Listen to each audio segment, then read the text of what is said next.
আমি নির্বাচনের ব্যাপারে কিছু বলবো না, আপনারা জানেন কি করতে হবে, ঠিক আছে? জাতীয়তাবাদী শক্তি কিন্তু ক্ষমতায় আনতে না পারি, আমাদের মধ্যে চিকিৎসকের নিয়ে যে কর্তৃত্ব, এটা তো বাস্তবায়ন করা যাবে না। আপনাদেরকে প্রতিটি গ্রামে গঞ্জে ছুটে যেতে হবে, দুয়ারে দুয়ারে যেতে হবে, ঘরে ঘরে যেতে হবে, প্রত্যেকটি নাগরিকের কাছে যেতে হবে।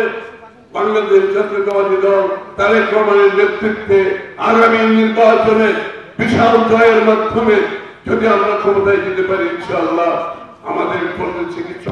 বাংলাদেশের একমাত্র স্মার্ট সিটি বসুন্ধরা এখন আরো নিরাপদ, আধুনিকতায় আরো এক ধাপ এগিয়ে। ভাই বোনেরা তার একটি ভালো অবস্থানে থাকবে, তারা একটি আগামী দিনের কার্যকর রাষ্ট্রের অংশ হিসেবে তাদের দায়িত্ব পালন করতে পারবে। সুতরাং আজকে এই কঠিন সময়ে তারেক রহমান বিএনপিকে বিজয়ের পথে নিয়ে যাওয়ার জন্য আপনাদের প্রতিটি অঞ্চলে আপনাদের সাথে জনগণের সংযোগ আছে, যোগাযোগ আছে।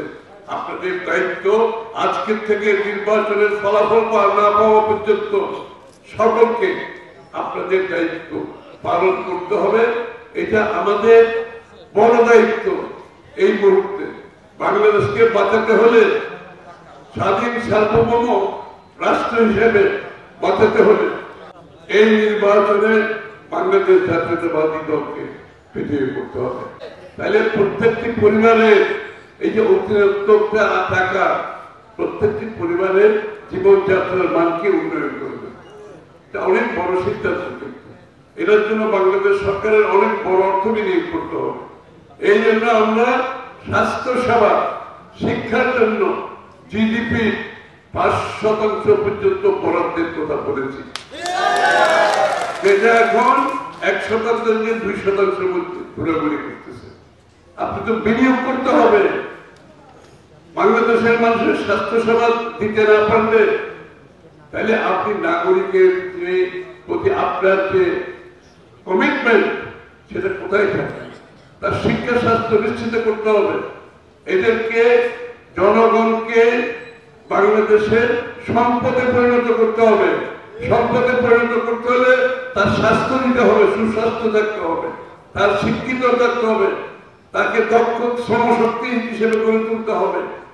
তখনই আমরা যে বিএনপি আগামী $1 ট্রিলিয়ন ইকোনমির কথা বলছি, 1 কোটি লোকের কর্মসংস্থানের কথা বলছি, বিনিয়োগ ছাড়া তো এটা হবে না, বিনিয়োগ হতে হবে।